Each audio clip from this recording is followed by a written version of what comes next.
మన తెలంగాణలో మొట్టమొదటి ఫ్యాక్టరీ అవుట్లెట్ మన ముకుంద జ్యువెలర్స్ లో లైట్ వెయిట్ ఆభరణాలు కలెక్షన్స్ ఎన్నెన్నో అన్ని జ్యువెలరీస్ పై VA కేవలం 2 to 12% మాత్రమే. విచ్చేయండి ముకుంద జ్యువెలర్స్.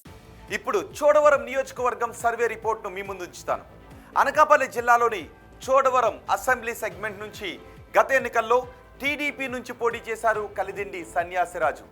తన సమీప ప్రత్యర్థి వైసీపీ నుంచి పోటీ చేసిన కరణం ధర్మశ్రీపై ఏకంగా 42,189 ఓట్ల మెజారిటీతో విజయాన్ని సాధించారు. మరి కూటమి ప్రభుత్వం ఏడాదిన్నర పాలనపై ఈ సెగ్మెంట్లో జనం ఏమనుకుంటున్నారు? ఎమ్మెల్యే పనితీరుపై సంతృప్తిగా ఉన్నారా? సీఎం పనితీరుకు ఎటువంటి రేటింగ్ ఇచ్చారు? నారా లోకేష్, పవన్ కళ్యాణ్, జగన్ గురించి ఈ సెగ్మెంట్ ప్రజలు ఏమనుకుంటున్నారు? ఓవరాల్గా కూటమి ప్రభుత్వంపై చోడవరం నియోజకవర్గం ప్రజల మాట ఏంటి? బిగ్ టీవీ ఎక్స్క్లూజివ్ సర్వే రిపోర్ట్లో చూద్దాం. ఎన్నికల సమయంలో చోడవరం ప్రజలకు సన్యాసరాజు ఇచ్చిన హామీలేంటో ముందుగా చూద్దాం. ఇవే ఎన్నికల సమయంలో సన్యాసరాజు ఇచ్చిన హామీలు. చెరకు రైతుల కోసం ఇథనాల్ ఫ్యాక్టరీకి ఆయన హామీ ఇచ్చారు. ఇథనాల్ ఫ్యాక్టరీని తీసుకొస్తే అక్కడ చెరకు రైతులకు చాలా ఉపయోగకరంగా ఉంటుంది. ఎక్కువ మంది ఈ నియోజకవర్గంలో చెరుకు రైతులు ఉంటారు. సో ఇథనాల్ ఫ్యాక్టరీని తీసుకొస్తానంటూ హామీ ఇచ్చారు. అలాగే బుచ్చయ్యపేట మండలంలో సెజ్ ఏర్పాటు చేస్తానని చెప్పారు. రోలుగుంట వెంకన్నపాలెం రోడ్డును నిర్మిస్తామని చెప్పారు. ఆ రోడ్డు నిర్మిస్తే ఆ ఏరియా ప్రజలకు చాలా సౌకర్యవంతంగా ఉంటుంది. మరోవైపు అక్కడ కొన్ని బ్రిడ్జీలు కూలిపోయాయి, కొన్ని బ్రిడ్జీలు చెడిపోయాయి. ఈ కూలిపోయిన బ్రిడ్జ్లను తిరిగి కట్టిస్తామంటూ హామీ ఇచ్చారు. తోటకూరపాలెంలో సుజల స్రవంతికి మోక్షం కలిగిస్తాము అంటూ ఎన్నికల సమయంలో హామీ ఇచ్చారు. మరి నియోజకవర్గంలో ఇప్పటికీ ఉన్న సమస్యలు ఏంటో ఒకసారి చూద్దాం. ఇవే నియోజకవర్గంలో ఇప్పటికీ కనిపిస్తున్న సమస్యలు. కోఆపరేటివ్ షుగర్ ఫ్యాక్టరీలు మూసివేశారు. ఆ పరిస్థితి అక్కడ ఒక సమస్యగా కనిపిస్తోంది. అలా మూసివేయడం కారణంగా 25,000 మంది చెరుకు రైతుల పరిస్థితి ప్రశ్నార్థకంగా మారింది. మరోవైపు గోవాడ ఫ్యాక్టరీలో చెల్లింపులు పెండింగ్లో ఉన్నాయి.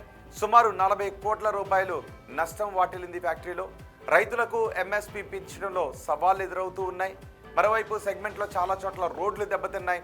అధ్వానంగా ఉంది చోడవరం మాడుగుల లింక్ రోడ్డు పరిస్థితి. ఇక చోడవరం అనకాపల్లి రోడ్డు పరిస్థితి అయితే చెప్పనే అవసరం లేదు, చాలా గుంతలమయంగా కనిపిస్తూ ఉంది.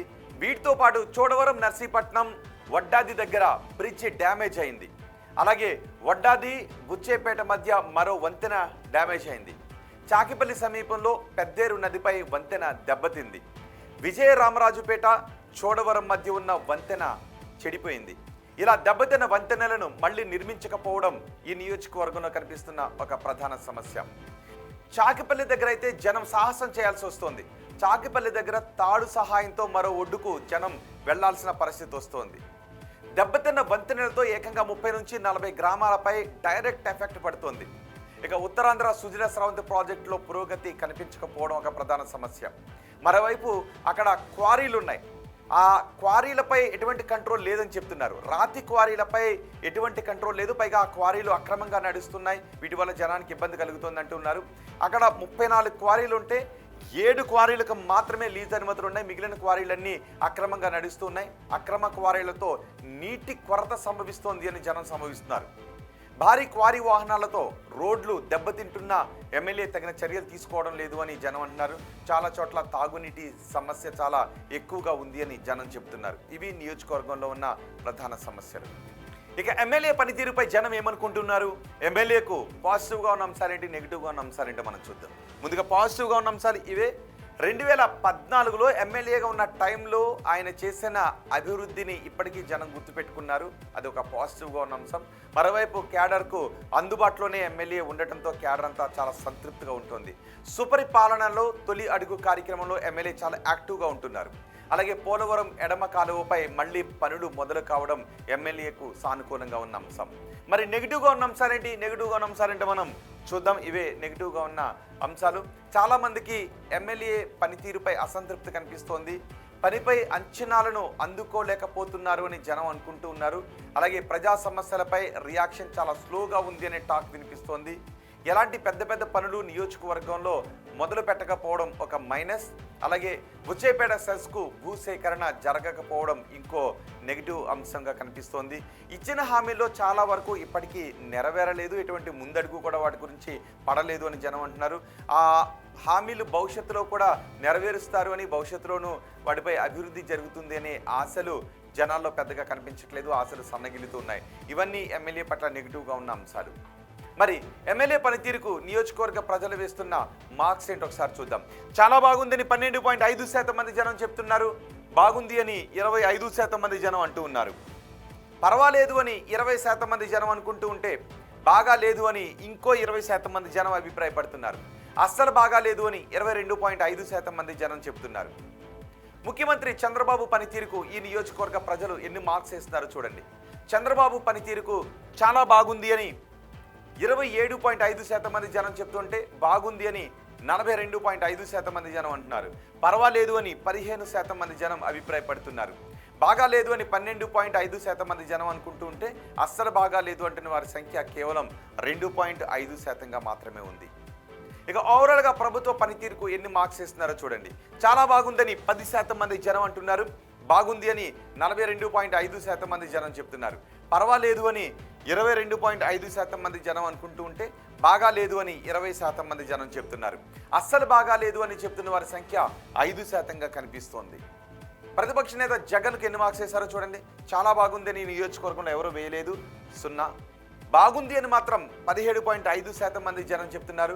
పర్వాలేదు అని 42.5% మంది జనం అంటున్నారు.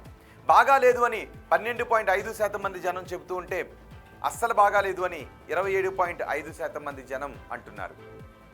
ఉప ముఖ్యమంత్రి పవన్ కళ్యాణ్కు ఈ నియోజకవర్గ ప్రజలు ఎన్ని మార్క్స్ వేశారో చూడండి. చాలా బాగుందని 32.5% మంది జనం అన్నారు. బాగుంది అని ఇంకో 32.5% మంది జనం మార్క్స్ వేశారు. పర్వాలేదు అని 20% మంది జనం అంటున్నారు.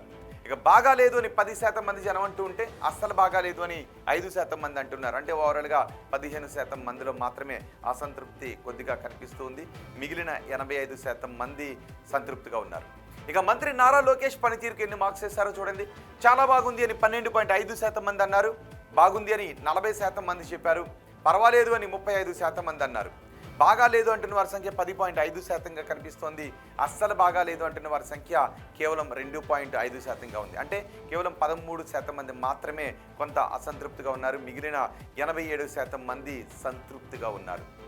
ఇక అమరావతి పనులు పూర్తి అవుతాయనుకుంటున్నారని అడిగిన ప్రశ్నకు పూర్తి అవుతాయి అని 40% మంది నమ్ముతున్నారు. కావు అని 17.5% మంది అంటున్నారు. కావచ్చు అని 25% మంది చెబుతున్నారు. తెలియదు అని అంటున్న వారి సంఖ్య 17.5%గా ఉంది. ఇక పోలవరం ప్రాజెక్టు పూర్తి అవుతుంది అనుకుంటున్నారని అడిగితే, పూర్తి అవుతుంది అని 40% మంది నమ్ముతున్నారు. కాదు అని 15% మంది అనుకుంటున్నారు. కావచ్చు అని 30% మంది అంటున్నారు. తెలియదు అని చెప్తున్న వారి సంఖ్య 15%గా ఉంది. కూటమి ప్రభుత్వంలో ఉద్యోగ అవకాశాలు పెరిగాయా అని అడిగితే, పెరిగాయి అని 2.5% మంది జనం అన్నారు. పెరగలేదు అని 27.5% మంది జనం చెప్పారు. పెరిగి ఉండొచ్చు అని 70% మంది జనం అన్నారు. తెలియదు అని ఈ నియోజకవర్గంలో ఎవరు చెప్పడం లేదు. వచ్చే ఎన్నికల్లో వైసీపీ అధికారంలోకి వస్తుంది అనుకుంటున్నారా అని అడిగిన ప్రశ్నకు వస్తుంది అని 2.5% మంది జనం నమ్ముతున్నారు.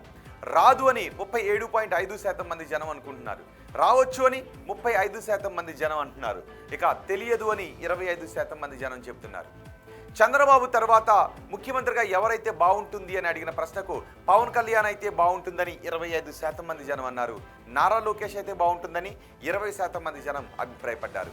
తెలియదు అంటున్న వారి సంఖ్య 55%గా కనిపిస్తోంది. ఇవి చోడవరం నియోజకవర్గానికి సంబంధించి బిగ్ టీవీ చేసిన సర్వే రిపోర్ట్. ఏడాదిన్నర పాలనపై ఏపీ ప్రోగ్రెస్ కార్డ్.